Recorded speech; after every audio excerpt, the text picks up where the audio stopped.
শক্তি শরীরে দরকার আছে না নাই? দেখেন আমি আবার বলছি, এখানে সহিহ দঈফ বলতেছি না, সব কোরআন। শক্তি আসেনি আমাদের দরকার। কোরআনের মাধ্যমে বোঝা যায় হুদ আলাইহিস সালামের জাতি, এই জাতিকে প্রচুর শক্তি আল্লাহ দান করছেন। এত শক্তি আল্লাহ দান করছেন, এক তাফসীর অনুযায়ী বোঝা যায় হুদ নবীর সবচাইতে বড় বড় মানুষগুলা ছিল 400 হাত লম্বা, সবচাইতে খাটো মানুষটা ছিল 100 হাত লম্বা। খাটো কয় হাত? খাটো কয় হাত? আরেক বর্ণনা আছে 60 হাত। আচ্ছা 60ই ধরি আমরা, খাটোটা 60 ধরলেও কি আপনার এটা যদি খাটো হয়? এই হুদ জাতি প্রচুর শক্তিশালী, এমন শক্তি পাথরের পাহাড় থেকে পাথর কেটে কেটে তারা ঘর বানাইতে পারতো, এত শক্তি তাদের। পাথর এইভাবে তারা নিজেরা হাতে দিয়ে আইনা পাথর দিয়ে ঘর বানাইতে পারতো। পাথর ভাঙা তাদের কাছে কোনো ব্যাপার না। এরা বলতো মান আশাদ্দু মিন্না কুওয়া, আমাদের চাইতে শক্তিশালী দুনিয়ায় আর কে আছে? হুদ নবী তাদেরকে বললেন, এ সম্প্রদায়, আল্লাহ আমার মাধ্যমে তোমাদেরকে জানায় দেয় তোমাদের শরীরে যেই শক্তি আছে, যদি আল্লাহর কাছে তোমরা ক্ষমা চাও, মুসলমান হয়ে যাও, ইয়াজিদকুম কুওয়াতান ইলা কুওয়াতিকুম, বর্তমান তোমাদের শরীরে যেই শক্তি, ইস্তেগফার যদি তোমরা পাঠ করো, আল্লাহ পাক তোমাদের শরীরে আরো দ্বিগুণ শক্তি বাড়ায়া দিবেন। হুদ নবীর জাতির প্রচুর শক্তি, আল্লাহ বলতেছেন ইস্তেগফারের কারণে শক্তি আরো বাড়ায়া দিবেন।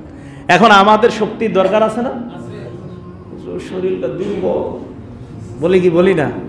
কোরআনে বলতেছেন আস্তাগফিরুল্লাহ পড়েন, বাসে ভাল লাগতেছে না, শরীর দুর্বল দুর্বল লাগতেছে, আপনি 100 বার আস্তাগফিরুল্লাহ পড়েন, আল্লাহ শক্তি বাড়ায়া দিবেন।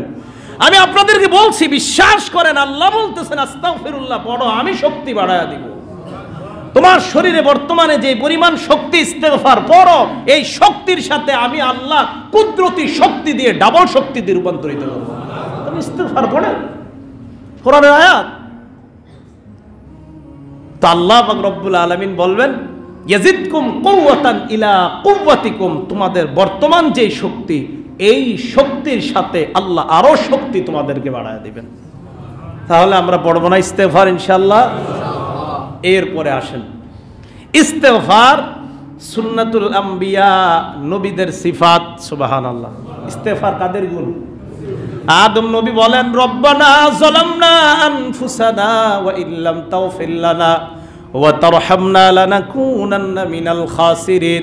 এ আমাদের রব, যালামনা আনফুসানা, মাবুদ আমার নিজের নফসের উপর জুলুম হয়ে গেছে। আদম নবীর শানে অনুবাদ আগেই বলছি, নবীদের শানে অনুবাদ করতে সাবধান।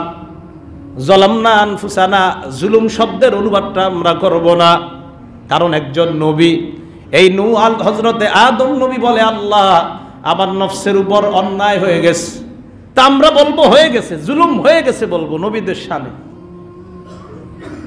এরপরে বলতেছে ওয়াতারহামনা লানাকুনান্না মিনাল খাসিরিন, তুমি যদি মাফ না করো মাবুদ, তাহলে ক্ষতিগ্রস্তদের অন্তর্ভুক্ত হয়ে যাওয়ার আশঙ্কা একজন নবী বলেন। অথচ নবীদেরকে আল্লাহ এত শাস্তি কখনোই দিবেন না, অসম্ভব। এরপরে নবী কত ভয় পায়, আল্লাহর দরবারে ইস্তেগফার পাঠ করে।